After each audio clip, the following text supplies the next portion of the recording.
हरिओम, ओम आनंद में, ओम शांति में, ओम ज्ञान में। आप सभी दर्शकों का हमारे चैनल पर स्वागत है। आज हम लोग बीएड फर्स्ट सेमेस्टर के अंतर्गत बायोगोत्स्की के सिद्धांत का यानी संज्ञानात्मक सिद्धांत का अध्ययन करेंगे। बायोगोत्स्की जो है ये रूस के मनोचिकित्सक मनोवैज्ञानिक रहे हैं। हालांकि इन्होंने जो सिद्धांत दिया है एकदम आधारभूत, जो व्यवहारिक रूप से ही सामान्य बोलचाल की भाषा में सामान्य लोग प्रयोग करते रहते हैं कि जिसका जैसा संस्कार होगा, जैसा समाज होगा, उसका वैसा ज्ञान होगा, वैसा व्यवहार होगा, वैसा वो विकास करता है। यानी सामाजिक सांस्कृतिक परिवेश के अंतर्गत जैसा जीव का सहयोग मिलेगा, जैसा उसके सामने उपस्थिति मिलेगी, जैसा व्यवहार मिलेगा, वैसा ही उसका ज्ञान होगा। सामान्य रूप से लोग बोलचाल की भी भाषा में कहते हैं। और बायोगोत्स्की महोदय ने इस बात को स्पष्ट रूप से वैज्ञानिक ढंग से अपनी बातों को रखते हुए इसे सिद्ध भी किया और अपने सिद्धांत के दो प्रमुख आधारों को भी उन्होंने वर्णन किया है। इनके सिद्धांत को सामाजिक सांस्कृतिक दृष्टिकोण का सिद्धांत भी कहते हैं, या ऐसे भी पूछ सकता है परीक्षा में संज्ञानात्मक विकास का सिद्धांत बायोगोत्स्की के अनुसार कैसा रहा, ऐसे भी पूछ सकता है। तो अगर हम बात करें, इन्होंने अपना यह दृष्टिकोण दिया। अब ये शब्द, दोनों शब्द अगर आप समझ गए तो इनके सिद्धांत को समझना बड़ा सरल। एक सामाजिक है, दूसरा सांस्कृतिक है। सामाजिक क्या है? यानी जहाँ समाज है, व्यक्ति का उत्पत्ति ही समाज में होता है और समाज में ही बढ़ता है, समाज में ही सब कुछ करता है, समाज में ही सब कुछ पाता है और समाज में ही उसका अंत हो जाता है। यानी समाज के बाहर मनुष्य के लिए कुछ भी नहीं है। ये बात भी सत्य है, क्योंकि हम लोगों के पैदा होने से पहले भी मनुष्य लोग थे, उनका समाज था। हम लोग जब बड़े हुए तब भी समाज है, हम लोगों के मर जाने के बाद भी समाज रहेगा। यानी समाज इस प्रकृति के साथ ही मानव जीवन के लिए एक शाश्वत सत्य है।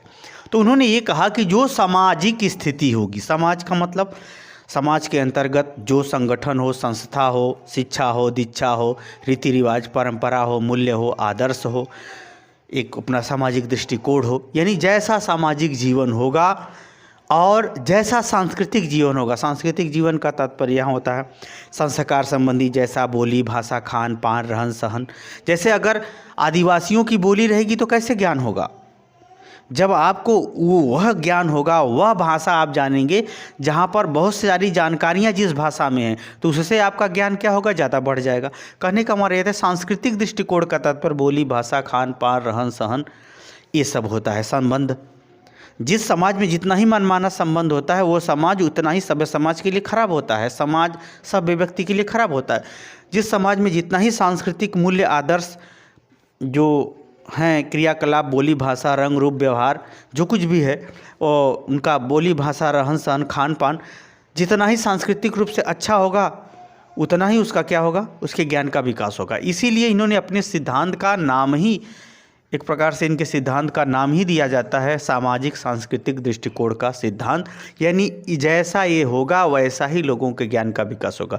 इन्होंने अपने सिद्धांत की व्याख्या जो है दो आधारों पे की कि इन आधारों से बालक या बालिकाओं का या अधिगमकर्ताओं के का जो है संज्ञानात्मक यानी उसके ज्ञान का विकास होता है। पहला उन्होंने बताया सामाजिक सांस्कृतिक परिवेश। परिवेश का मतलब होता है परिस्थिति।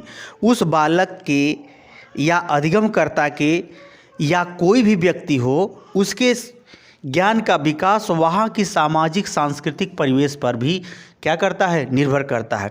समाज जितना ही अच्छा होगा, समाज के मूल्य, आदर्श, रीति रिवाज, परंपरा, ये सब कितनी हो, जितनी ही अच्छी होगी, मान्यता जितनी ही अच्छी होंगी, समाज में जितना ही एकजुटता होगा, समाज जितना ही एक सामूहिक रूप से एक व्यवहार, एक दूसरे के संग सुख दुख में भाग लेगा, उतना ही उसका ज्ञानात्मक विकास मानवीय दृष्टिकोण से अच्छा होगा।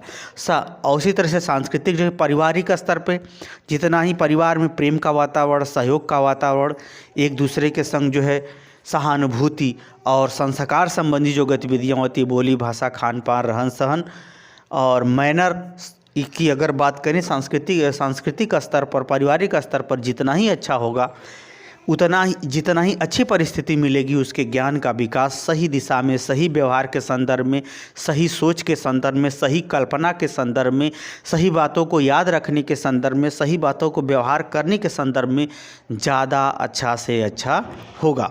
कहने का हमारा ये तात्पर्य है कि सामाजिक और सांस्कृतिक परिवेश जितना ही मानवीय मूल्य के अनुरूप होंगे, जितना ही वास्तविक मूल्य के अनुरूप होंगे, उतना ही बालक के अंदर अच्छी चीज़ों का ज्ञान, उसके प्रति समझ, उसके प्रति कल्पना, उसके प्रति त्याग, उसके प्रति आदर्श, उस समाज के प्रति आदर्श, समाज के मूल्य, समाज के त्याग, समाज के प्रति त्याग, समाज के लिए समर्पण, ये सब गतिविधियाँ, सोच समझ उसके मानसिक स्तर में उतना ही बढ़ता चला जाएगा, उतना ही वह अच्छा से वो चीज़ सीखेगा। याद रखिए, जिस समाज में जितना ही समाज को जो समझता है, जैसे आज भी देख लीजिए, अगर भारत में जो समाज को जो जातियां जितना ही ज़्यादा समझी हैं, उस जातियों का विकास उतना ही अधिक हुआ है। समाज के अंतर्गत नियम कानून व्यवस्था भी आती है, क्योंकि बहुत सारी ऐसी चीज़ें हैं कि जो व्यक्ति व्यक्तिगत रूप से नहीं बना सकता। जैसे न्यायालय है, सड़क है, विद्यालय है, क्या व्यक्ति व्यक्तिगत रूप से बना सकता है? नहीं। सब कल्याण के दृष्टिकोण से व्यक्तिगत रूप से नहीं बना सकता। तो ऐसी परिस्थिति में जो समाज जितना ही संगठित होगा, सांस्कृतिक दृष्टिकोण से जितनी ही उस संस्कृति की भाषा, व्यवहार, क्रियाकलाप, सोच समझ जितना ही अच्छा होगा, उतना ही उसके प्रति वह चिंतन करेगा, उतना ही अच्छे ढंग से कल्पना करेगा, उतना ही अच्छी चीज़ों को मस्तिष्क में धारण करेगा। क्योंकि विकास के लिए अच्छाई की आवश्यकता पड़ेगी। अच्छा व्यवहार, अच्छी सोच रखना भी ज्ञान है। ऐसा नहीं कि जो आदमी बहुत अच्छा है वो बुराई को नहीं जानता, वो भी जानता है। लेकिन है क्या कि जिसके घर खराब संस्कार होता है वो खराब चीज़ें सीखता है। और जब समाज, यह परिवेश जितना ही उच्च स्तर का होगा, उतना ही उसके अंदर ज्ञान उच्च स्तर का होगा। और जितना ही ये सामाजिक सांस्कृतिक परिवेश नीचे होगी, उतना ही खराब होगा, उतना ही गरीब होगा। गरीबी में बहुत सारे अवगुण होते हैं। ऐसा हम नहीं कह रहे हैं कि गरीब अच्छे नहीं होते हैं। लेकिन हम जो गरीबी की बात कर रहे हैं, अभाव में व्यक्ति बहुत कुछ परिस्थितियों से समझौता करके निराशा भरा जीवन जीता है। तो सामाजिक सांस्कृतिक स्तर जितना ही ऊंचा उठा रहेगा, उतना ही उसके संज्ञानात्मक विकास, यानी उसके जानकारी की विकास सामाजिक स्तर पर, व्यवहारिक स्तर पर, व्यक्तिगत स्तर पर, सामूहिक स्तर पर, राष्ट्रीय स्तर पर अच्छा होगा। दूसरा उन्होंने बताया, संज्ञानात्मक कौशल, ज्ञान होना अलग बात है और ज्ञान की कला होना अलग बात है। कला अपने आप में एक विशेष रूप होता है। कला एक जो है, अगर हम बात करें, कला व्यवहार की शोभा है। कला क्या है? व्यवहार की शोभा है। कला जो है एक सम्मोहन है। कला एक जो है, एक बात करें, कला जो है व्यक्तिगत रूप से आंतरिक चिंतन, व्यवहार इत्यादि के माध्यम से वह किसी व्यवहार को सुंदर बनाता है। कला ऐसी चीज़ होती है। संज्ञानात्मक यानी जो उसको ज्ञान हुआ है इन परिस्थितियों में, उन ज्ञान के अंदर कलात्मक जो गतिविधियां होती हैं, वे कलात्मक गतिविधियां विभिन्न परिवेशों पर भी निर्भर करती हैं, विभिन्न परिवेशों के अंतःक्रिया पर भी निर्भर करती हैं। कौन कौन सा? विभिन्न संज्ञानात्मक कौशल, यानी उसके जो ज्ञान हुआ है, उस ज्ञान के अंदर जो उसकी विषय, जैसे सभी लोग समाज में जीते हैं लेकिन नेतृत्व सब लोग नहीं करते। सभी लोग परिवार में जीते हैं लेकिन सब लोग परिवार का भरण पोषण अपने ही दायित्व पर नहीं कर पाते। परिवार में सब लोग रहते हैं लेकिन सबका अलग अलग है कलात्मक गतिविधि। भले ही लोग किसी बात को समान महत्व के आधार पर नहीं समझते, सब में कुछ न कुछ भिन्नता है, सबके कला में भी भिन्नता है। तो ज्ञान, एक तो जानकारी होना ही ज्ञान है, दूसरा ज्ञान का कलात्मक यानी व्यवहारिक रूप, सौंदर्य का रूप, व्यवस्थित रूप, भावात्मक रूप, ये जो देना होता है, यह भी एक प्रकार का क्या है? ज्ञान है।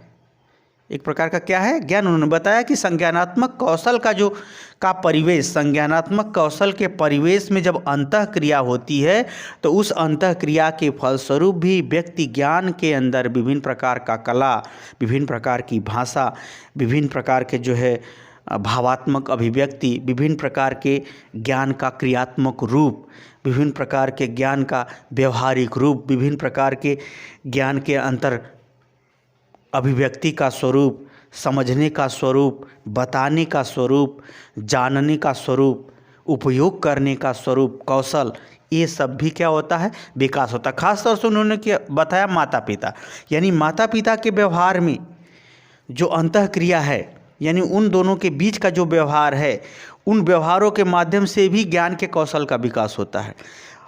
उन जो बालक का है अधिगमकर्ता है, अधिगमकर्ता द्वारा माता पिता के संदर्भ में होने वाले व्यवहार से भी ज्ञानात्मक कौशल का विकास अंतःक्रिया के फलस्वरूप होता है।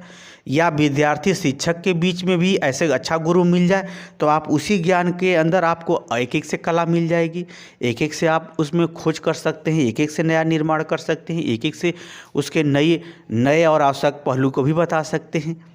तो ये भी क्या, खोज करना भी क्या है, ज्ञान की एक कला है।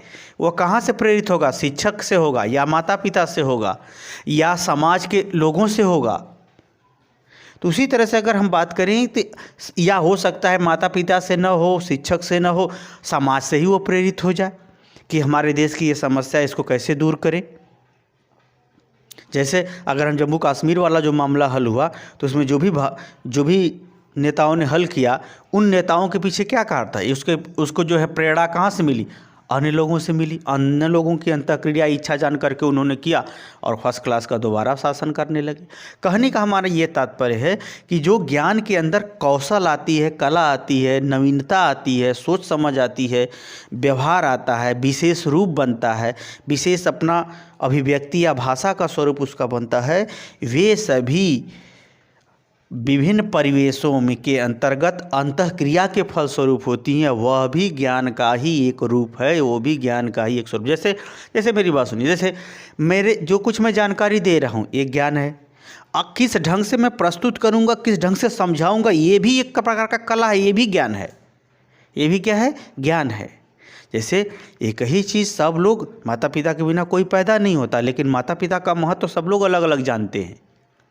उसी तरह से उन्होंने ये कहा, यही कारण है कि सबके ज्ञान के अंदर भिन्नता है, क्योंकि ज्ञान होना सांस्कृतिक स्तर पर अलग है, और सामाजिक सांस्कृतिक स्तर पर पाए हुए ज्ञान के अंदर कौशल कला होना, उसमें निखार होना, उसमें एक सौंदर्य होना, उसमें एक चमक होना, उसमें एक पहचान होना, उसका एक व्यवहारिक व्यवस्थित स्वरूप या विवेक होना, वे सभी जो है या तो माता पिता से सीखते हैं अंतःक्रिया के फलस्वरूप, या शिक्षक से, या अन्य लोगों से, या इन तीनों से सीखते हैं। बहुत से ऐसे मुद्दे हैं जिसमें तीनों प्रेरित करते हैं, तीनों कौशल कला व्यवहार सिखाते हैं। वो भी क्या है, कौशल कला व्यवहार अंतः, यानी इन लोगों के अंतःक्रिया के फलस्वरूप प्राप्त होते हैं, क्योंकि कौशल कला ज्ञान का ही एक रूप होता है, वह भी ज्ञान का स्वरूप होता है। क्या होता है, स्वरूप होता है।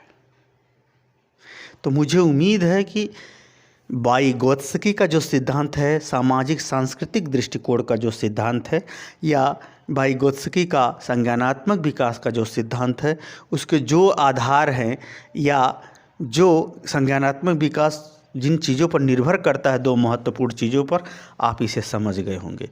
समझ गए हैं तो कमेंट बॉक्स में ज़रूर बताइए। साथ ही मेरे चैनल को लाइक शेयर सब्सक्राइब भी कीजिए। हरिओम।